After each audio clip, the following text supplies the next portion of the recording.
Boa noite novamente, meus irmãos, a graça e a paz do Senhor Jesus. E cá estamos nós para retomar a nossa mais nova caminhada nas Escrituras. E há 2 domingos nós começamos a primeira carta de Paulo aos Tessalonicenses. Vimos primeiro uma introdução à carta e o primeiro versículo, semana passada os versículos 2 e versículo 3, e hoje vamos dar continuidade.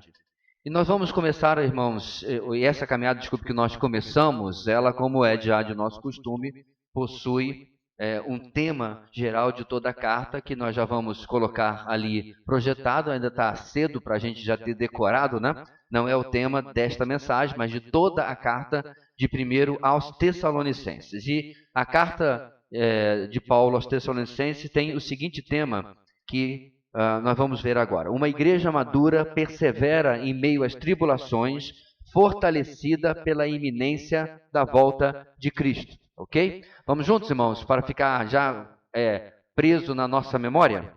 Uma igreja madura persevera em meio às tribulações, fortalecida pela iminência da volta de Cristo.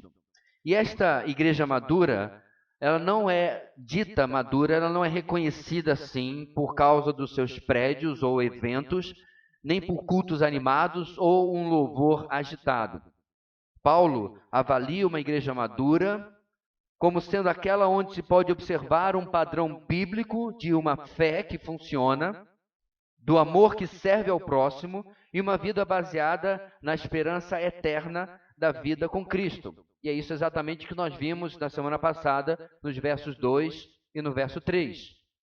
Hoje nós continuaremos a ver a questão da gratidão que esta igreja gerava em Paulo e os seus companheiros que chegaram a Tessalônica, Silas e Timóteo. E vamos ver, meus irmãos, essa gratidão como expressa lá no versículo 2, onde nós lemos: sempre damos graças a Deus por todos vocês, mencionando-os em nossas orações. Na semana passada nós vimos que essa gratidão era por causa deste tripé que eu acabei de mencionar: fé, amor e esperança. Nós vamos ver que além desse tripé, o que mais eles observavam e ouviam desta igreja, o que motivava ainda mais a alegria de Paulo por esta igreja. E por que isso é relevante, meus irmãos? Porque Paulo não está dando aqui apenas uma opinião pessoal. Eu estou alegre, eu estou feliz porque eu gosto de vocês. Não. A avaliação apostólica, a avaliação de Paulo, particularmente registrada nas Escrituras, serve para nós também, irmãos, 20 séculos depois, para nós entendermos o que é uma igreja que geraria também tamanha gratidão. O que é uma igreja madura, o que é uma igreja saudável aos olhos da palavra de Deus. Isso é importante, meus irmãos, porque muitas vezes as pessoas têm procurado igrejas por motivos outros, por motivos superficiais, por motivos pessoais, por gostos pessoais, quando na verdade existe algo mais profundo pelo qual o próprio apóstolo coloca aqui como motivo para nós vermos uma igreja como uma igreja que nós indicaríamos para alguém, por exemplo. A resposta, então, está em como a mensagem da salvação vinha produzindo uma marcante diferença entre os tessalonicenses, começando em como eles a receberam e se estendendo a como agora eles estavam vivendo a mensagem de salvação. E em resumo, meus irmãos, do versículo 4 até o versículo 10, hoje nós vamos começar a ver a grande ideia que tem o seguinte enunciado como tema da mensagem de hoje: igrejas maduras geram gratidão pelas evidências de sua eleição para a salvação. Igrejas maduras, como essa do nosso texto, geram gratidão pelas evidências de sua eleição para a salvação. O nosso texto, meus irmãos, ele é muito rico e seria uma enorme perda nós olharmos em apenas uma mensagem. Então, nós vamos iniciar hoje uma mensagem de 2 domingos, onde, na verdade, será interrompido pelo domingo que vem, porque nós teremos um convidado especial, mas não voltando o Senhor Jesus, o que obviamente eu tenho certeza que seria melhor do que a mensagem, nós retomaremos daqui a 15 dias. Mas nós vamos começar uma mensagem de 2 domingos, onde vamos começar a ver hoje quais as evidências que Paulo era grato de perceber entre os tessalonicenses, como comprovando a sua eleição para a salvação. Queria convidar-nos então, irmãos, de nós lermos 1 Tessalonicenses, capítulo 1, versículo 4 até o versículo de número 10. Acho que já deu tempo de você abrir a sua Bíblia, dar uma olhada à direita e à esquerda se alguém precisa dividir o texto com você. E vamos ler bem forte a uma só voz. Estamos juntos, irmãos? Amém? Amém? Ok. Vamos lá, versículo 4. Sabemos, irmãos, amados de Deus, que Ele os escolheu, porque o nosso Evangelho não chegou a vocês somente em palavra, mas também em poder no Espírito Santo e em plena convicção. Vocês sabem como procedemos entre vocês em seu favor. De fato, vocês se tornaram nossos imitadores e do Senhor, pois apesar de muito sofrimento, receberam a palavra com alegria que vem do Espírito Santo. Assim, tornaram-se modelo para todos os crentes que estão na Macedônia e na Acaia, porque partindo de vocês, propagou-se a mensagem do Senhor na Macedônia e na Acaia. Não somente isso, mas também por toda parte tornou-se conhecida a fé que vocês têm em Deus. O resultado é que não temos necessidade de dizer mais nada sobre isso, pois eles mesmos relatam de que maneira vocês nos receberam e como se voltaram para Deus, deixando os ídolos, a fim de servir ao Deus vivo e verdadeiro. Esperar do céu seu Filho, a quem ressuscitou dos mortos, Jesus, que nos livra da ira que há de vir. Vamos começar, irmãos, a nossa caminhada. Nós vamos dividir o nosso texto, como eu disse, mas nosso objetivo hoje é mostrar, irmãos, que, claro, Paulo não é exaustivo, ele não vai falar de todos os motivos que ele poderia mencionar que comprovam a salvação de alguém, mas nós vamos ver, meus irmãos, como é importante olharmos para coisas mais profundas. Às vezes a gente fica impressionado porque alguém prega bem, canta bem, sei lá o que bem. Quando nós vamos olhar para a opinião do apóstolo, ele olha para uma coisa mais profunda, principalmente marcas de transformação. E aí, meus irmãos, que está o verdadeiro cristianismo, vidas transformadas, desde o recebimento da mensagem até a continuidade em andar na presença do nosso Deus. No versículos 4 e versículo 5, nós vamos ver o primeiro ponto da nossa mensagem, que é o seguinte: a escolha de Deus se evidencia na manifestação do poder de Deus na proclamação. A escolha de Deus se evidencia na manifestação do poder de Deus na proclamação. O verso 4 começa com uma palavra importante na teologia bíblica e usada por Paulo várias outras vezes. A palavra grega oida, ou seja, o verbo saber, é um verbo que se repete, mostrando nas Escrituras não apenas um conhecimento de um fato, mas esse fato como sendo algo atestado. Paulo usa, por exemplo, esse texto em Romanos 8, 28. Você conhece.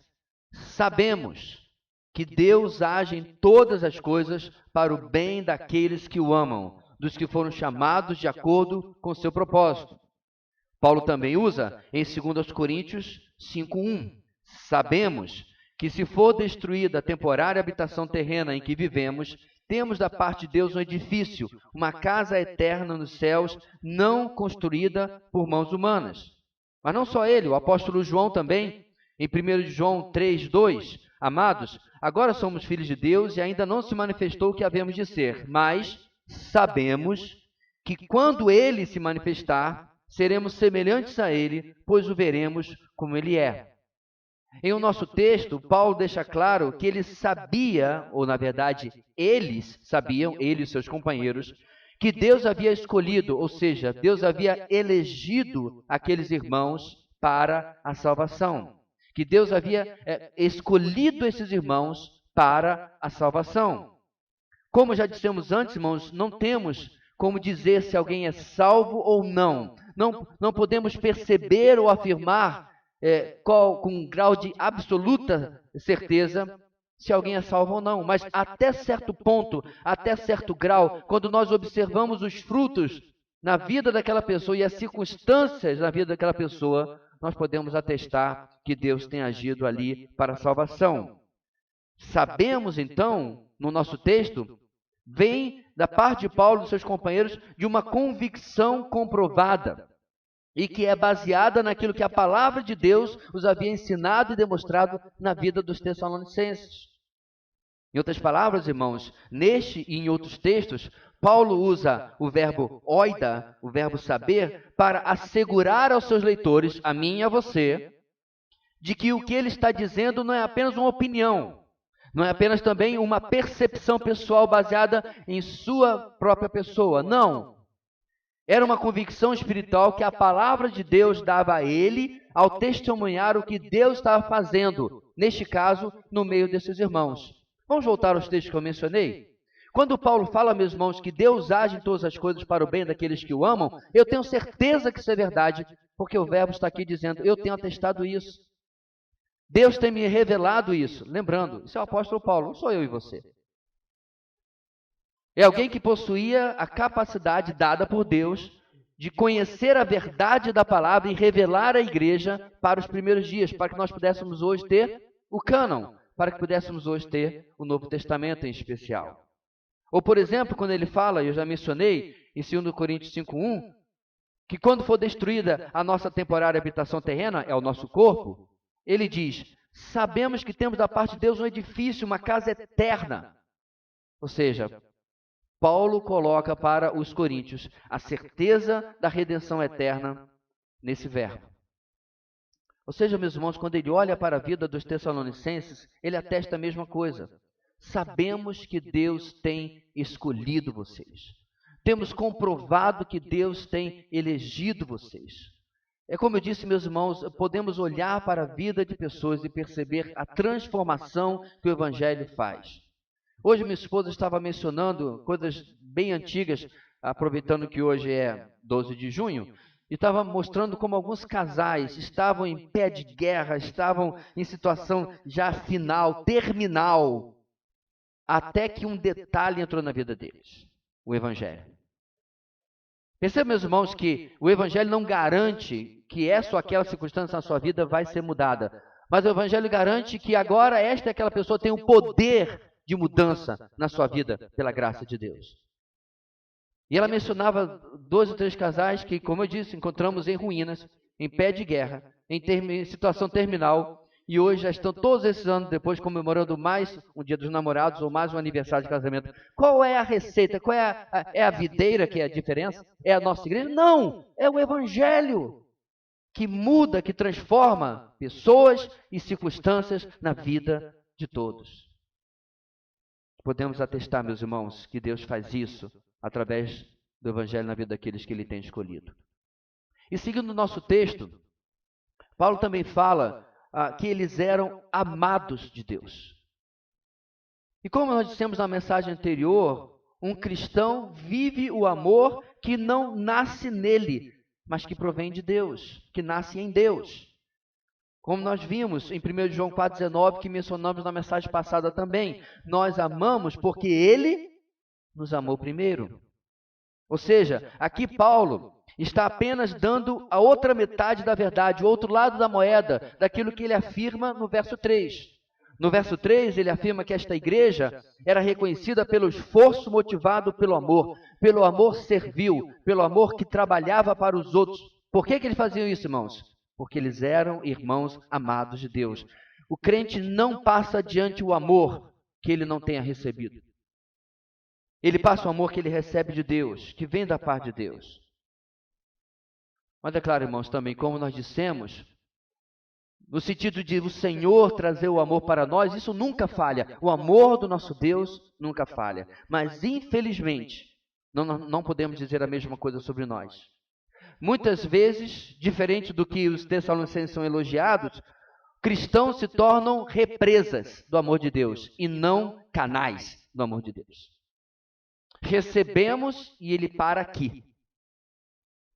Mas que nós possamos, irmãos, olhar para o exemplo da igreja aqui elogiada pelo apóstolo Paulo, que quando ele os chama de amados de Deus, é porque apenas, além de ser amados, eles estavam amando as pessoas também. Estavam demonstrando, como nós vimos na semana passada, de maneira prática, de maneira mensurável, de maneira que modificava a realidade e as necessidades na vida das pessoas. Ainda assim, mesmo que haja essa situação de muitas vezes represarmos o amor de Deus ou não, quero desafiar você a sempre saber e a gravar em sua mente esta verdade. Você é amado por Deus.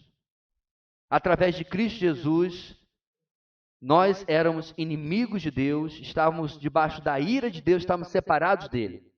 Tudo isso que eu falei está na Bíblia. Infelizmente, é se passado a ideia, muitas vezes, de que Deus está contente, animado, satisfeito com toda a humanidade, que todo mundo é filho de Deus. Isso não é verdade. A Bíblia fala, de fato, que nascemos criaturas de Deus. Agora há pouco acabamos de agradecer a Deus por mais uma criatura de Deus. Essa é a verdade bíblica. E como criaturas de Deus, irmãos, e filhos do pecado, essa é a nossa situação e somos transformados, contudo, hoje, em filhos amados e co-herdeiros com Cristo. Em Efésios capítulo 2, versículo 1, aprendemos que eu e você e todos que um dia estavam sem Cristo, estavam mortos em suas transgressões e pecados. Mas olha o que o mesmo capítulo fala, irmãos, no versículo 5, 4 e 5.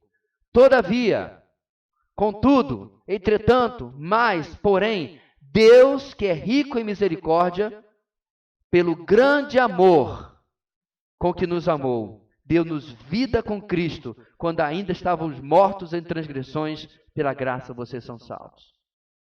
É por isso que Paulo fala para esta igreja, meus irmãos, e para nós hoje a palavra de Deus fala também, nós somos amados de Deus.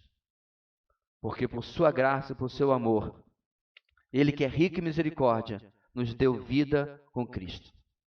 E por causa deste amor, sem merecimento ou valor nosso próprio, é que Ele nos escolheu. Apesar de quem nós somos. Olhe na sua Bíblia, nesse texto que estamos avaliando, que Paulo diz que ele estava grato lá em cima, e depois porque ele tinha convicção e sabia que Deus havia escolhido os Tessalonicenses. Irmãos, a palavra escolher, usada aqui, ela aparece outras 6 vezes no Novo Testamento. E ela traz a ideia de ser retirado de um grupo maior, de um todo, e ser selecionado. Ele traz a ideia, meus irmãos, por exemplo, como quando estamos no supermercado ou na feira do produtor e selecionamos verduras ou frutas de um todo para levar para casa. Você chega até o lugar ali das batatas e você pega o seu saco e vai selecionando aquela que você vai levar para casa. Esse é o sentido da palavra. Tem um todo e você seleciona aquela que você gosta para levar para casa. Mas sabe qual é a diferença, meus irmãos? Quando nós fazemos isso no supermercado ou na feira, nós selecionamos as melhores batatas, ou os melhores chuchu, o melhor pepino, o que quer que seja, mas nós deixamos para trás alguns podres, alguns vencidos, mas nós deixamos para trás alguns muito bons também, porque outros vão comprar. Mas não é o que acontece, meus irmãos, na eleição que o nosso texto está dizendo. De fato, a escolha de Deus de um todo é completamente diferente. Deus escolhe de um todo aqueles que Ele deseja, mas que vem de um todo corrompido e aprisionado pelo pecado. Imagine a cena, você chega para comprar os seus legumes e todos ali estão horríveis. Como alguns dias atrás eu fui comprar tomate e não tinha um que prestasse. Não dá para fazer meia salada, não comprei nenhum. Mas Deus, meus irmãos, olha nessa bancada com frutas ou legumes que quer seja completamente vencidos e podres. Sabe aquele tomate que já está saindo um negocinho branco? Sabe aquela batata que você já olha assim, você quer fazer isso aqui, nem para porco eu daria. Aí você fica revoltado. Por que o supermercado expõe uma coisa dessa? Você sabe aqueles legumes e frutas da xepa? Sabe o que é a xepa, né? No final da feira. Não dá para aproveitar nada. Deus vai aí nesse monte, sem absolutamente nenhum valor, sem nenhum mérito, seleciona aqueles podres, mas no ato de selecionar, no ato de retirar, ele se transforma em amado, eleito, regenerado, transformado, renovado, lavado pelo sangue de Jesus. Essa é a diferença de quando eu e você vamos comprar uma batata ou alguma coisa. Porque a ideia, meus irmãos, que se vende hoje, quando alguém prega o evangelho, é de que quando o Senhor lhe chama, ele fez o famoso negócio da China. Eu estava muito bem, por isso que Deus me chamou. Não, você não está. Você poderia estar muito bem financeiramente, você poderia estar muito bem em saúde, você poderia estar muito bem até no seu casamento, na sua família, no que quer que você pense, mas espiritualmente. Efésios capítulo 2, versículo 5, você estava morto nos seus delitos e pecados. Os Tessalonicenses estavam mortos nos seus delitos e pecados, eles eram parte de um todo perdido, e Deus os selecionou. E não acredite em mim por isso, acredite na palavra de Deus. O próprio apóstolo Paulo, em Romanos capítulo 3, escreveu: não há nenhum justo, nem um sequer. Não há ninguém que entenda, ninguém que busque a Deus. Todos se desviaram, tornaram-se juntamente inúteis. Não há ninguém que faça o bem, não há nenhum sequer. Romanos 3, 10 a 12. Essa é a realidade, meus irmãos, para você compreender o quão amado você é. Comentarista H.C.G. Moulin comentou sobre esta palavra o seguinte: essa palavra parece denotar um ato de seleção divina, tendo efeito sobre os objetos humanos de modo a trazê-los para a relação especial e salvadora com Ele mesmo, com Deus. É quando Deus olha para um monte, para um todo perdido, e seleciona e chama para serem dele. Queridos, eu reconheço, talvez você que está ouvindo sobre isso pela primeira vez, talvez você que está aprendendo sobre isso há pouco tempo, essa não é uma doutrina fácil de compreendermos, mas ela é uma doutrina impossível de ser negada. A doutrina da eleição pode ser difícil de aceitar, mas ela é impossível de ser contornada. E eu poderia ficar aqui o resto da noite citando texto após texto, como por exemplo, Efésios capítulo 1, versículo 4, onde novamente o apóstolo Paulo ensina: porque Deus nos escolheu nele, quando? Semana passada, quando eu me voltei para Cristo, quando eu me converti? Não, vou repetir, porque Deus nos escolheu nele antes da criação do mundo, para sermos santos e irrepreensíveis em sua presença. Perceba, queridos, não havia um átomo criado, e Deus já escolhia, já conhecia o seu nome. Não havia um grão de areia, não havia luz existente, a criação não havia começado. Deus já sabia de antemão que a humanidade iria voltar as costas para ele, que é o que nós encontramos em Gênesis capítulo 3.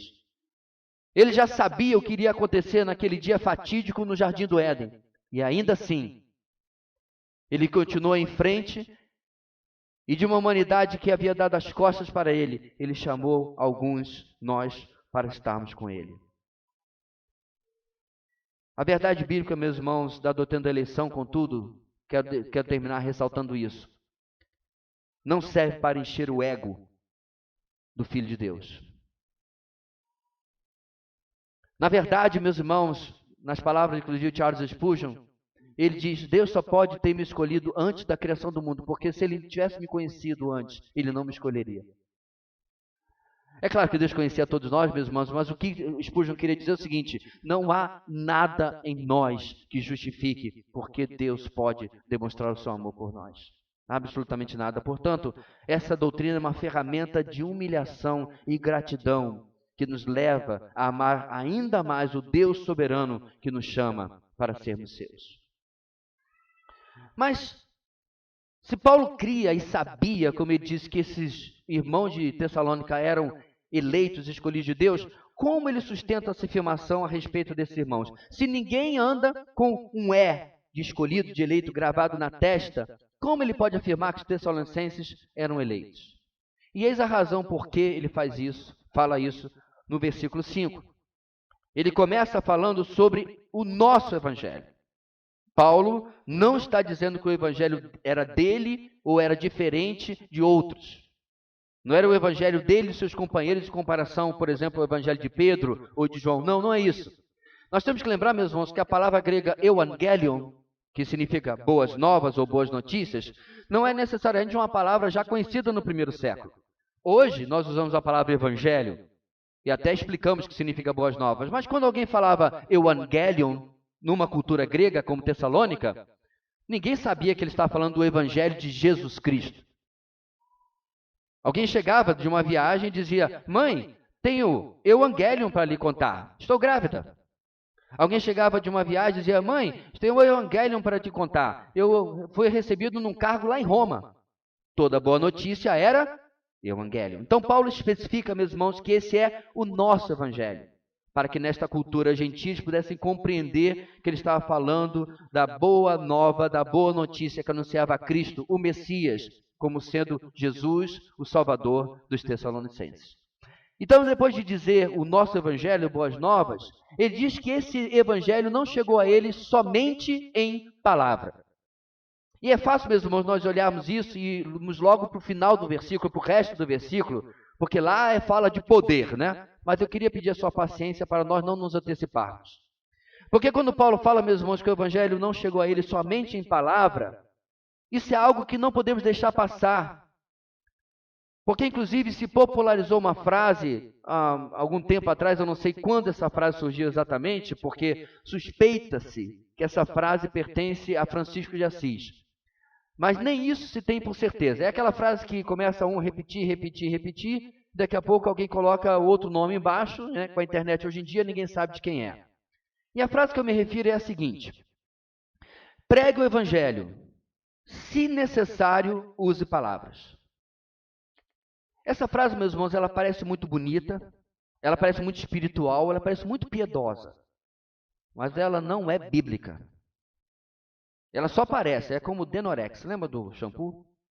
Parece, mas não é. Pregue o Evangelho em todo o tempo, se necessário, use palavras. Por que ela não é bíblica, irmãos?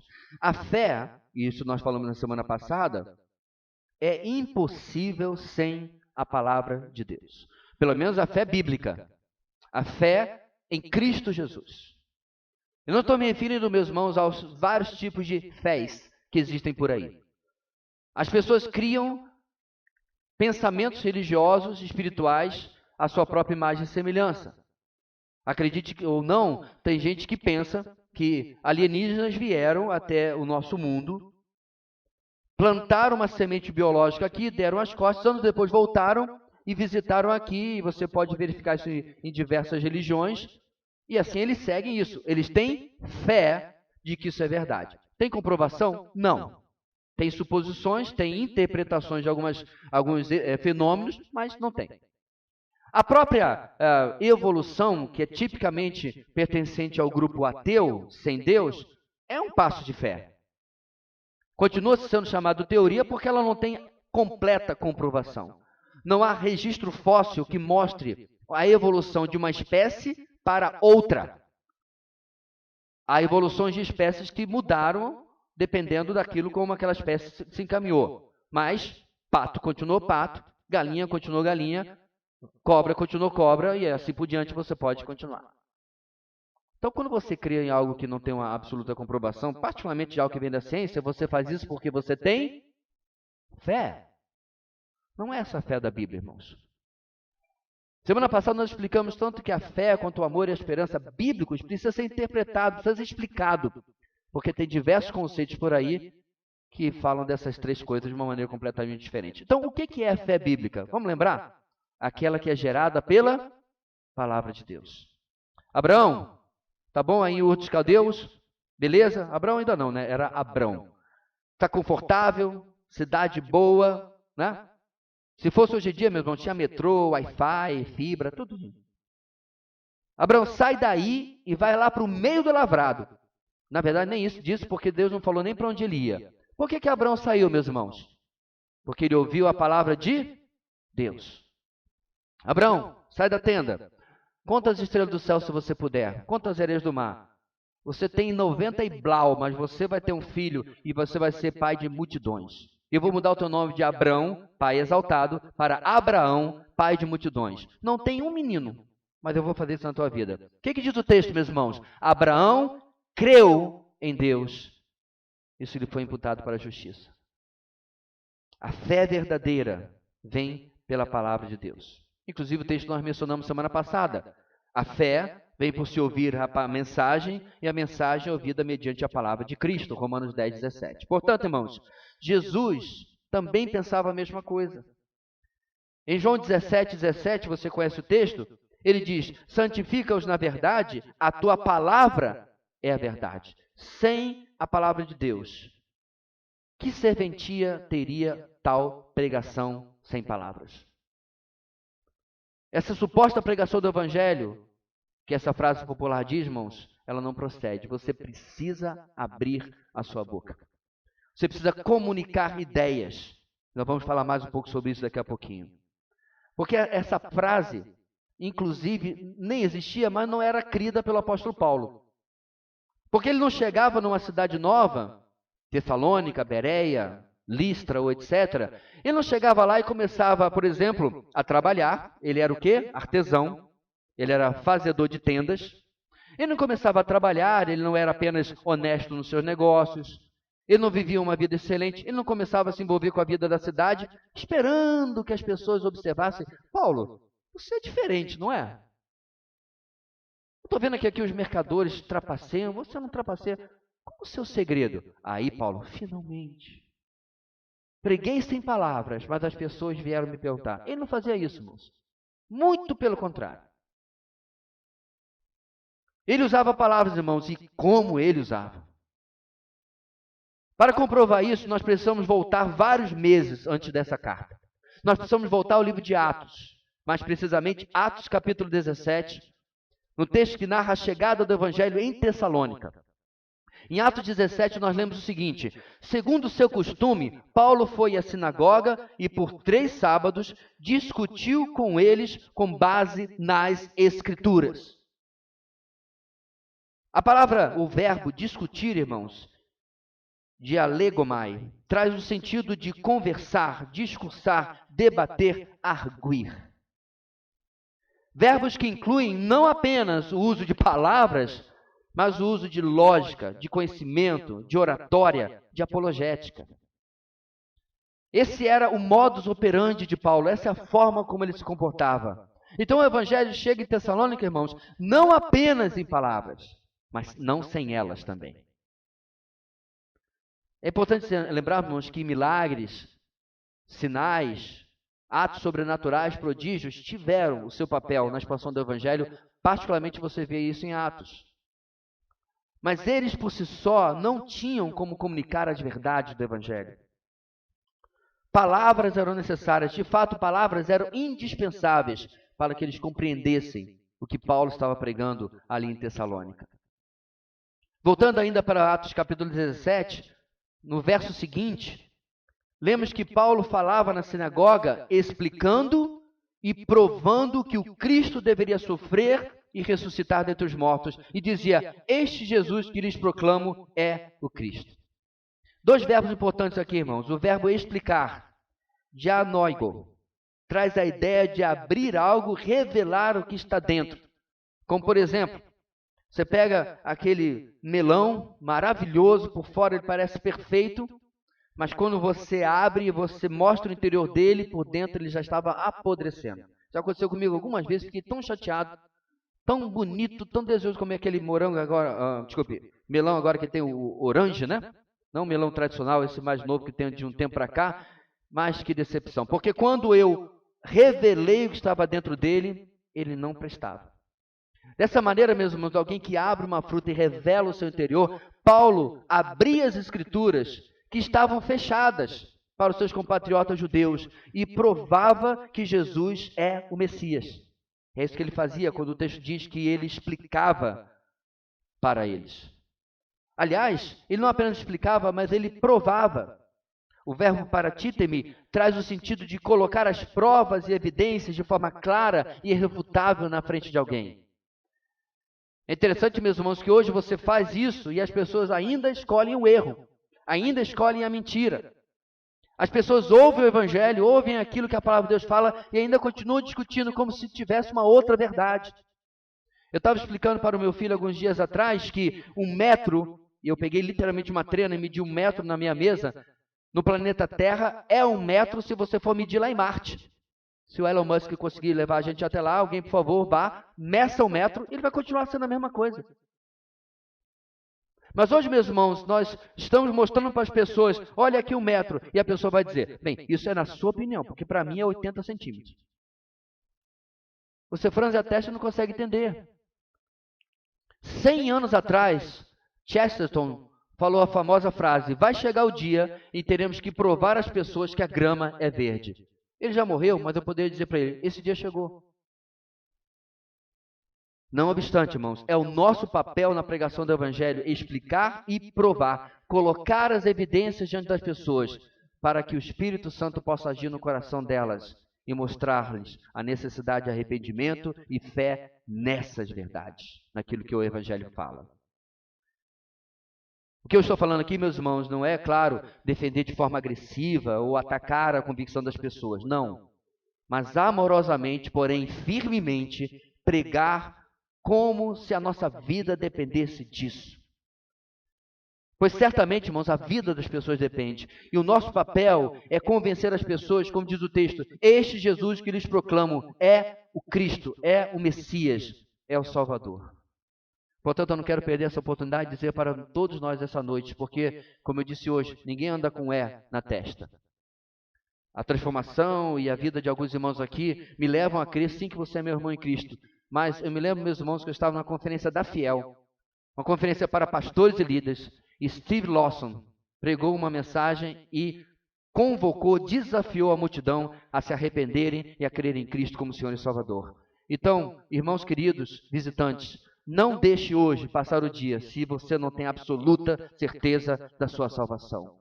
Hoje pode ser o último dia da sua vida. Não há chance depois da morte. Não tem missa nem vela, nem culto de 7º dia. Hoje você precisa se render a Cristo como Senhor e Salvador. Porque está mais do que provado nas Escrituras que Ele não veio para a terra para passar férias. Ele não veio aqui porque Ele não tinha nada para fazer. Ele não era apenas um homem porque Ele afirmou que era Deus. Se Ele afirmou que era Deus e isso era uma mentira, Ele não poderia ser um bom homem. Ele era, na verdade, um mentiroso, um lunático ou alguém que não tinha nem sequer noção de quem era. Mas se ele de fato era Deus e convoca os homens para que creiam nele e se arrependa, eu acho que isso é algo que você precisa tentar hoje e se render a Cristo como Senhor e Salvador. Portanto, irmãos, o papel das palavras bem pensadas, estudadas e fundamentadas nas Escrituras é indiscutível. É por isso que nesta igreja nós queremos na exposição das Escrituras e não apenas de ficarmos discursando sobre aquilo que mais nos agrada. Pregamos a Cristo e Ele crucificado através das Escrituras.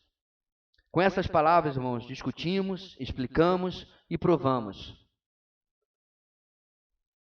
sobre o nosso Deus, sobre o Evangelho e sobre a sã doutrina. Mas palavras não é o todo que Deus usa. Pelas palavras se começa, mas o Evangelho também não havia chegado a ele somente por palavras, diz o texto, mas também em poder no Espírito Santo e em plena convicção. O poder do Espírito tem sido algo mal compreendido ao longo dos séculos.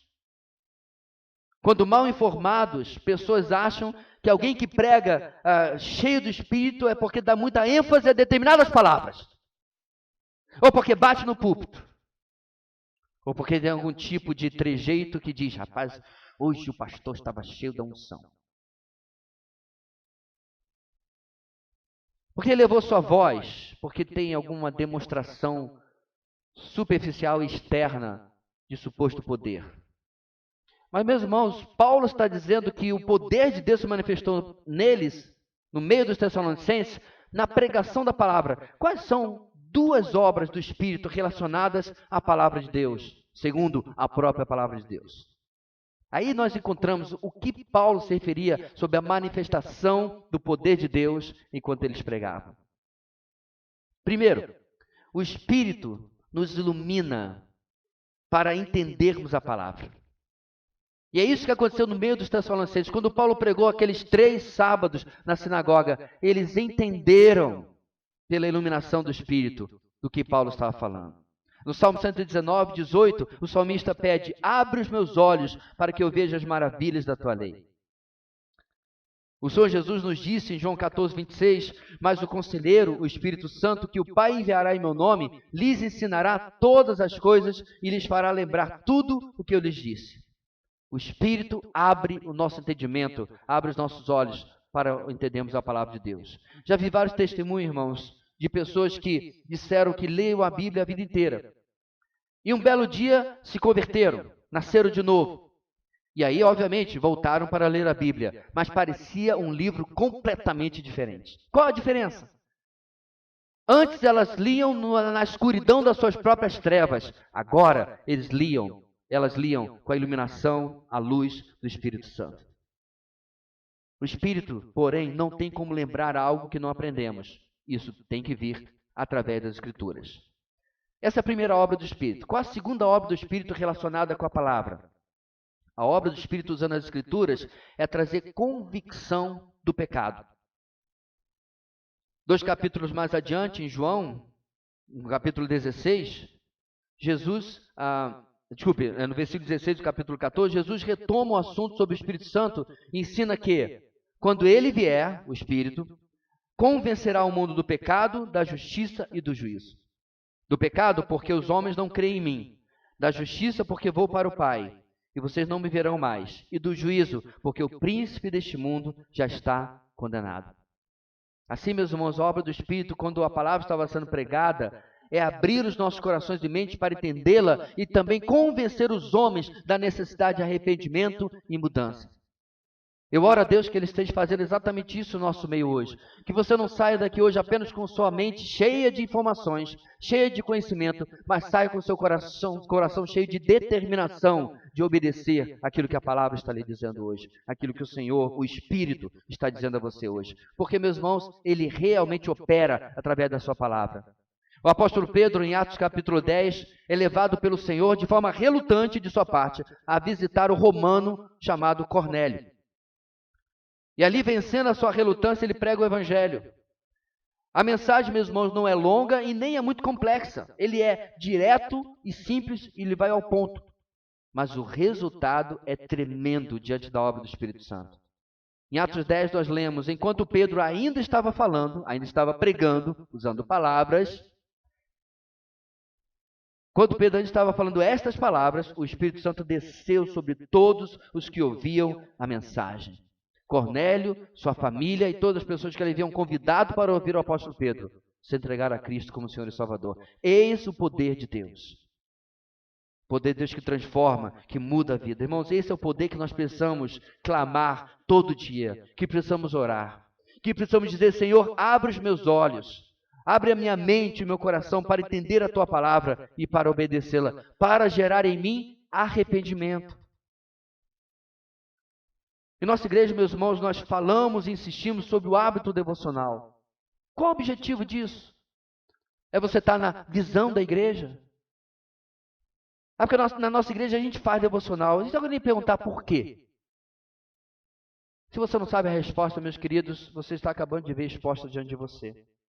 É porque pela palavra, Deus vai mudando os nossos conceitos, os nossos preconceitos, as nossas insistências, as nossas teimosias e produzindo transformação na nossa vida. Meu desafio para você hoje, meu querido, é quando você estiver diante de uma pregação, dentro do seu devocional, ou lendo o nosso livro do mês, ouça o que a Bíblia diz, não endureça o seu coração. Se renda, se submeta ao que o Espírito está falando através da palavra. Siga a palavra de Deus ali no seu devocional, no seu momento com Deus, na sua mensagem, quando estiver assistindo esse vídeo, como se fosse bula de remédio. Obedecendo estritamente aquilo que a palavra fala. Porque aí, meus irmãos, nós vamos começar a experimentar, como Paulo fala aqui, a manifestação do poder de Deus. Paulo, queridos, era usado sim, em sinais e maravilhas, quando assim era a vontade de Deus. Mas em Tessalônica, preste atenção, nenhum cego voltou a ver. Pelo menos não temos esse registro. Nenhum coxo voltou a andar. Contudo, corações endurecidos pelo pecado, corações tomados pela idolatria e pelo paganismo, foram transformados pelo poder de Deus através da pregação. Uma pregação que vinha em plena convicção.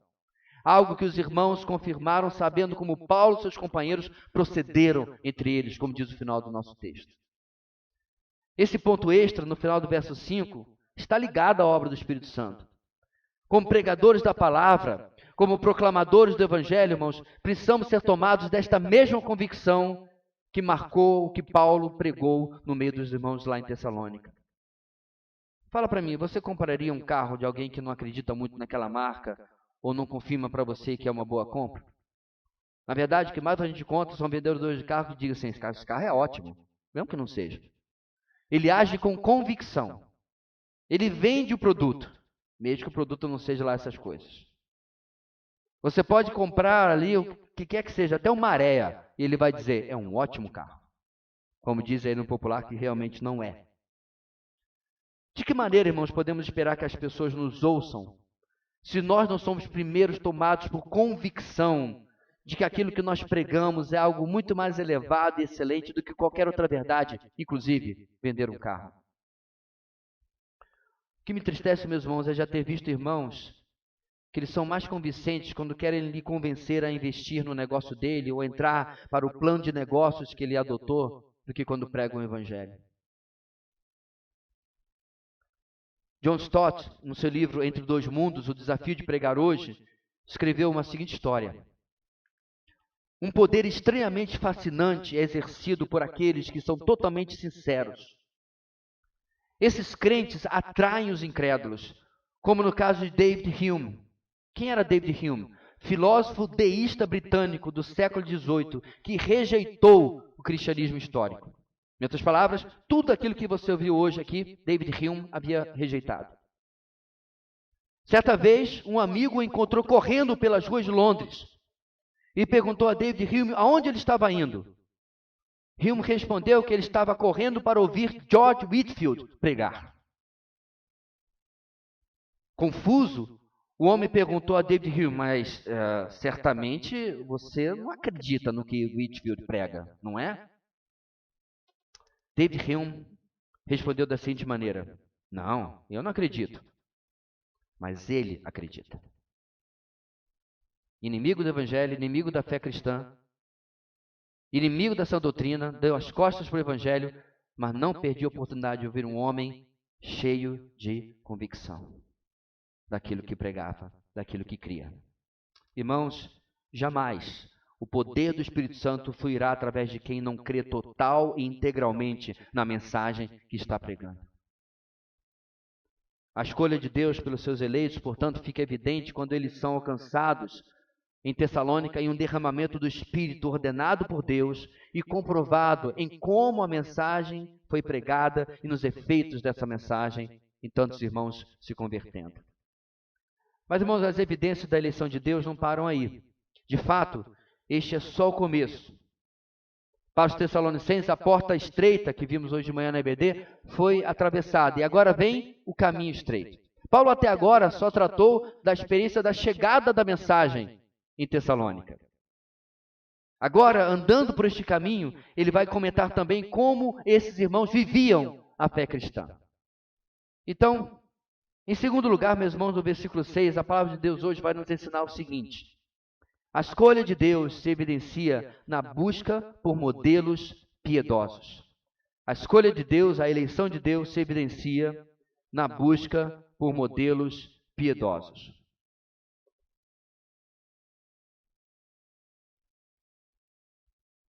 Depois dessa manifestação do poder de Deus na proclamação e como o evangelho chegou em Tessalônica, os irmãos começam a viver a sua vida cristã. São novos convertidos. Não tem internet, não tem YouTube para você ficar assistindo. Não tem como você dizer para aquele irmão, olha, você chegou agora, mas nossa igreja já tem 19 anos, nós já tivemos 9 conferências, dá uma olhada no nosso canal, vai ser uma benção. Não tinha nada disso. Não tinha revista de EBD, não tinha material, não tinha livro do mês. Mas eles tinham, meus irmãos, cartas vivas. A vida dos únicos 3 cristãos que eles conheciam, Paulo, Timóteo e Silas. Por isso que eu creio na tese que sustenta que eles não ficaram ali apenas 3 semanas, mas alguns meses convivendo com esses irmãos, como inclusive comprovamos na semana passada. Então, seguindo o que Paulo diz no final do versículo 5, o que ele falou lá? Vocês sabem como procedemos entre vocês em seu favor. Ele começa o verso 6 ligando uma coisa a outra e dizendo que os tessalonicenses olhavam para os únicos 3 cristãos que conheciam e os imitavam. Tal atitude comprovava para Paulo a eleição desses irmãos, porque é exatamente isso que se espera de um novo cristão. Ou seja, que ele busque descobrir na vida de outros irmãos como viver esta vida que agora ele está descobrindo na palavra a cada dia. E eles foram, meus irmãos, ainda além disso, eles se tornaram também imitadores do Senhor Jesus, como diz o texto, no versículo 6. Isso também é esperado do novo convertido, isto é, que ele busque conhecer o Senhor que o havia resgatado. É por isso que alguns dias atrás, semanas atrás na verdade, o auxiliar de pedreiro da obra que fizemos lá em casa, entregou sua vida a Cristo em nossa varanda com a minha esposa. E aí a minha esposa me chamou, nós oramos juntos, e aí ele perguntou, o que eu faço agora? Eu falei, você vai pegar, e eu coloquei a Bíblia no celular dele, você vai ler os 4 evangelhos, Mateus, Marcos, Lucas e João, porque não há pessoa mais importante que um novo convertido precisa conhecer do que o Senhor Jesus. Esses irmãos ouviam atentamente o que Paulo, Silas e Timóteo falavam de Jesus. Paulo havia conhecido Jesus após a ressurreição, Timóteo também, mas talvez Silas era um dos que acompanhavam desde o começo. E ele narrava e contava o que ouviam dos outros apóstolos. E os tessalonicenses começaram a se tornar imitadores do Senhor Jesus e dos seus irmãos que eles conheciam. Pedro nos fala, meus irmãos, algo semelhante na primeira carta de Pedro 2:21. Para isso vocês foram chamados. Olha aí. Chamados. Para quê? Pois também Cristo sofreu no lugar de vocês, deixando-lhes exemplo para que sigam os seus passos. Não há nada novo, irmãos, no cristianismo. Se alguém chegar e começar a pregar uma coisa ou um estilo de vida novo, acende o alerta. Se alguém começar a inventar uma mensagem nova, toca a sirene, porque alguma coisa está errada. Não há nada novo. Estamos há 2000 anos replicando, repetindo, imitando uns aos outros e ao Senhor. A palavra, inclusive, usada por Paulo aqui, a palavra grega mimetes, é a mesma palavra de onde vem mimetismo, que, com certeza os biólogos aqui sabem, é quando a natureza imita algo diferente, talvez para se proteger. Quando a natureza imita um animal maior para se proteger. Mimetismo, imitação, cópia. É de onde vem a palavra também mímico. Aquele camarada que fica assim, imitando as coisas, imitando situações, irritando você nas praças. O mímico. É a mesma palavra. A palavra imitação, inclusive algumas vezes ela tem um sentido negativo. Alguém chega com a bolsa da Louis Vuitton. Uma mulher, é claro. Espera-se. Toda satisfeita. Comprei para uma pechincha, foi apenas R$1.000. Aí você dá para a sua amiga a triste notícia. Amiga, é uma imitação. Esse é o sentido negativo da palavra. Mas não é isso que o nosso texto está falando, irmãos. Porque, inclusive, o próprio Satanás, ele é um mestre em tentar imitar mal e porcamente as coisas que Deus fez. Não é à toa que o número dele é 6, 666, e 7 é o número perfeito, é o número de Deus. Mas essas imitações ruins, essas cópias, essas coisas falsificadas, não é o que o nosso texto está dizendo. Aqui o objetivo, irmãos, é a imitação de um modelo piedoso. É a cópia perfeita daquilo que está sendo feito corretamente. E esse modelo, é claro, nós podemos ver na vida dos irmãos em Cristo. Vocês querem ouvir uma jesuicidência? Há mais ou menos 2 décadas, o cantor Asaf Borba escreveu: Tu és Jesus, amigo verdadeiro que tenho conhecido na vida dos meus irmãos. Eu prometo por tudo que é mais sagrado está escrito aqui no meu esboço. Nosso grupo de louvor cantou essa música hoje e eu não tinha falado nada para eles. Jesuicidências. A poesia dessa música, meus irmãos, ecoa da exortação de Paulo feita 2 vezes aos Coríntios e 1 vez aos Efésios. Paulo primeiro escreveu aos Coríntios, em 1 Coríntios 4,16. Portanto, suplico-lhes que sejam meus imitadores. Quando exorta esses irmãos, diante da resistência que eles tinham em reconhecer a necessidade deles de orientação e direção por parte do apóstolo Paulo. Os coríntios tinham um sério problema de ingratidão com Paulo. Os coríntios desprezavam o valor de aprender com a vida de Paulo e seu sacrifício, além de, inclusive, desprezar a sua paternidade espiritual sobre aquela igreja. Então ele diz, sejam meus imitadores, eu suplico-lhes. Não porque Paulo, meus irmãos, queria dizer, olha, lá em Corinto tem um monte de Paulinho. Não. Sabe por que ele dizia isso, meus irmãos? Porque mais adiante na mesma carta, no capítulo 11, versículo 1, ele vai dizer, tornem-se meus imitadores como eu sou de Cristo. Paulo sabia, meus irmãos, que os coríntios ainda estavam debaixo da influência da cultura pagã, da cultura greco-romana, da idolatria, da prostituição. Então ele clamava, copiem um outro exemplo, copiem um exemplo piedoso. E o principal exemplo que eles conheciam era exatamente o apóstolo que havia plantado aquela igreja, além de outros irmãos, é claro. Ainda aos Efésios, ele escreve pela terceira vez no Novo Testamento, dizendo, portanto, sejam imitadores de Deus como filhos amados, exortando-os a viverem os Efésios em amor como Cristo e com um procedimento que fosse digno da vocação do Evangelho de Cristo, algo que Paulo procurava viver. Portanto, perceba, meus irmãos, na mentalidade de Paulo, você precisa olhar para um modelo, para um exemplo humano. Porque, irmãos, ele é Jesus que temos visto, que tem se revelado através da vida de irmãos. É isso que o Evangelho mostra quando as pessoas são transformadas, que elas são modelos piedosos nos quais podemos nos espelhar. Diferente dessas igrejas, Corinto e Éfeso, que foram exortadas a imitarem modelos piedosos, além do próprio Senhor, diferente deles, os Tessalonicenses são elogiados, porque já estavam fazendo exatamente isso.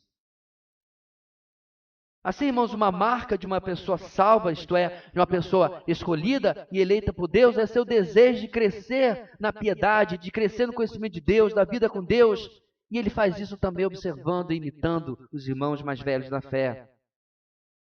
Além de como essa pessoa tem a humildade de buscar e aprender com aqueles que são mais experientes, mais velhos na caminhada cristã. O Evangelho, irmãos, não começou semana passada. Não começou no dia que você se converteu. Na vida cristã nós temos uma escolha de quem nós nos aproximamos, de quem nós imitamos, de quem nós copiamos, de quem nós nos espelhamos. Mas nessa questão de imitação, de aprender com a vida do irmão, é importante eu salientar duas coisas. Que alguém ser modelo para os outros é importante nós lembrarmos. Primeiro, há várias formas com as quais alguém pode se tornar um modelo. Alguns são modelos da intimidade de sua vida com Deus. Outros são modelos em sua dedicação em servir aos irmãos. Outros são modelos no aprofundamento no estudo das Escrituras. Outros são modelos vivos do fruto do Espírito Santo. Nós somos pessoas diferentes. É virtualmente impossível, meus irmãos, você conhecer uma pessoa que seja exemplo, modelo em tudo. De fato nós podemos ter diversas pessoas que podem influenciar e abençoar a nossa vida. As formas vão depender muito daquilo que a pessoa tem vivido com Deus e que Deus tem realizado na vida daquela pessoa. Mas sempre há diferença do que um é modelo e outro. Então, quando nós usamos a expressão fulano ou Beltrano é um homem de Deus, é uma mulher de Deus, pode estar se referindo a diversas coisas, porque há várias formas de como alguém pode se tornar um modelo. Mas há uma segunda coisa importante nós lembrarmos. Todos podemos ser modelos na vida uns dos outros. Não há cristão que não possa aprender com a vida de outros cristãos. Porém, pode haver indivíduos que pouco ou nada ensinam com as suas vidas. Por quê, irmãos? Porque estão estagnados espiritualmente. Talvez, inclusive, nisso se tornem modelos negativos de como não sermos, de como não nos comportarmos, de como é perigoso se deixar estagnar na vida cristã. Modelos negativos do que não devemos fazer. A verdade é, meus irmãos, que quando nós olhamos ao nosso redor, nós precisamos ter a humildade de aprender com as pessoas. Eu me lembro de um dos meus professores, que já era, inclusive, nessa altura, doutor em teologia. Ele mencionava a vida do seu velho pai. Era um homem simples, imigrante alemão, filho, na verdade, de imigrantes alemães, que moravam no interior, lá do sul do estado, lá do sul do país, perdão. Um homem que tinha pouco estudo, Mas o meu professor mencionava várias vezes como aprendia apenas sentando e conversando com seu pai sobre as coisas de Deus. Com certeza seu pai não sabia nada de grego e hebraico, seu pai não sabia como discernir ou falar sobre as questões da teologia, mas tinha uma vida e uma intimidade com Deus que podiam ser imitadas. Nós podemos aprender uns com os outros. Ainda no verso 6, irmãos, Paulo especifica que, em particular, esses irmãos se tornaram imitadores tanto de Paulo, seus companheiros, e do próprio Senhor Jesus, em algo muito particular, no sofrimento. Apesar do sofrimento severo e do risco que logo se apresentaram, os tessalonicenses acolheram a mensagem do Evangelho. Se voltaram para o Senhor, mesmo numa situação difícil, de ameaça, de risco para a sua própria vida. Se nós voltarmos em Atos, vemos que os judeus convertidos, entre eles que se tornaram parte da igreja, sentiam na carne o ódio de seus irmãos compatriotas que eram incrédulos. Ao ponto, inclusive, meus irmãos, eles eram tão antagônicos ao Evangelho, e foram até Bereia, a cidade seguinte, perseguindo Paulo por causa da mensagem dele. Além deles, os gentios que se converteram começaram a andar na contramão do paganismo e que alimentava inclusive as relações comerciais baseadas na idolatria em Tessalônica.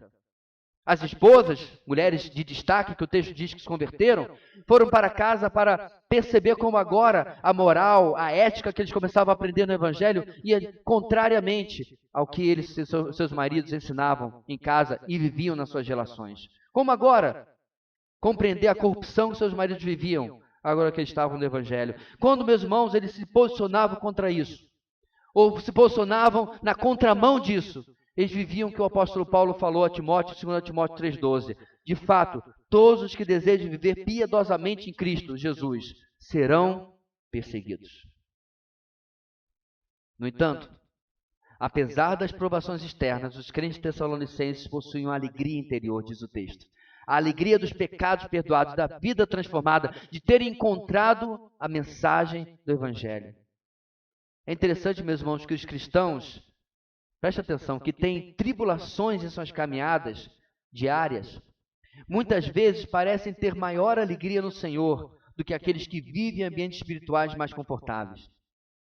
Parece que os que mais lutam com o aperto do caminho apertado, que vimos hoje de manhã, o caminho estreito, os que mais lutam são exatamente aqueles que vivem de maneira mais tranquila. Mais lutas eles têm, melhor o caminho lhes parece, porque eles estão se acostumados, sendo moldados pelo sofrimento, que inclusive nós vimos na nossa EBD hoje de manhã também. Contudo, a alegria de um cristão deve ser determinada não por suas circunstâncias, mas por seu relacionamento com Cristo, e isso os tessalonicenses estavam vivendo. A fonte de sua alegria era a habitação do Espírito, tal como inclusive nós vemos no final do versículo 6. Em meio a tantas tribulações, eles imitavam a Paulo e seus companheiros, imitavam o Senhor, entendendo que o sofrimento era para eles já um motivo de alegria, porque o Senhor estava do lado deles. Como nós dissemos inicialmente, irmãos, ninguém possui uma marca na testa confirmando a sua salvação. São os nossos frutos, nosso testemunho de vida que diz às pessoas, que testemunha às pessoas que nós somos filhos de Deus. Entre esses frutos, a manifestação do poder de Deus, transformando pela ação da pregação da palavra, e também uma vida que comunica o desejo de mudança ao nós olharmos para a vida de irmãos piedosos e desejarmos andar como eles e não andar mais como o mundo. Se nós, meus irmãos, vamos entender a gratidão de Paulo pelas evidências da eleição desses irmãos, pelas provas da salvação deles, nós precisamos olhar para nós e para a nossa igreja. Nós temos visto as mesmas evidências. Nós temos visto, meus irmãos, a manifestação do poder de Deus quando o Evangelho é proclamado. Nós temos orado por isso. Nós temos crido nisso. Aos sábados, quando você, por exemplo, vai visitar na nossa congregação, você tem compreendido que você está em uma parceria e uma cooperação com o Espírito Santo e que sem a ação dele, você tem a mesma eficácia do que alguém fazendo um censo do IBGE. Sem a ação do Espírito, você tem a mesma eficácia de alguém que estivesse falando palavras sem importância alguma. Porque, de fato, irmãos, as nossas palavras não têm importância. O Evangelho se transforma em algo poderoso quando, pela ação do Espírito, ele age na vida das pessoas. Você tem buscado se aproximar e copiar pessoas com modelos piedosos? Uma nota pessoal, meus irmãos, quando eu estava na adolescência, fui eleito presidente dos adolescentes da nossa igreja. Eu era muito novo, não tínhamos um bom conselheiro, um adulto, para me orientar. Não tinha muita experiência também, e eu estava, como se diz, mais perdido que cego e tiroteio. Cachorro dia de mudança. Não sabia o que fazer. E aí eu olhei para cima, olhei para a próxima faixa etária, os jovens da nossa igreja. E dentre os jovens eu olhei para o presidente da juventude. E nós tínhamos muitos jovens na nossa igreja, e confesso, uma parcela delas que não compensava copiar, porque não eram modelos piedosos. E eu comecei a me aproximar daquele presidente da juventude, da nossa igreja, e de um outro irmão que já estava sendo encaminhado para o seminário. Ele é alguns anos mais velho que eu. Hoje é pastor lá no Rio de Janeiro, anteriormente em Brasília. O ponto que eu estou trazendo aqui, meus irmãos, é que se eu quero andar com o Senhor, eu tenho que copiar e imitar aqueles que estão andando com o Senhor. Aqueles que têm seriedade com as Escrituras, seriedade com a pregação do Evangelho. Seriedade com as coisas de Deus. Os Tessalonicenses, sem uma referência como nós temos, não tinha outros cristãos lá na cidade. Eles olham para esses três homens, Paulo, Silas, Timóteo. Através deles, olham para o Senhor também. O fato é, meus irmãos, repetindo, não há nada novo no Evangelho. Não há nada novo na experiência cristã. E eu lhes garanto que, porque durante muito tempo na minha vida, eu persegui as novidades que batiam a porta da nossa igreja no Rio de Janeiro. Aquele que vinha com a experiência nova. Aquele que vinha com a novidade do que Deus está fazendo, uma revelação nova. Mas finalmente eu compreendi, meus irmãos, pela graça de Deus, só pela graça de Deus, que ninguém precisa de nada novo.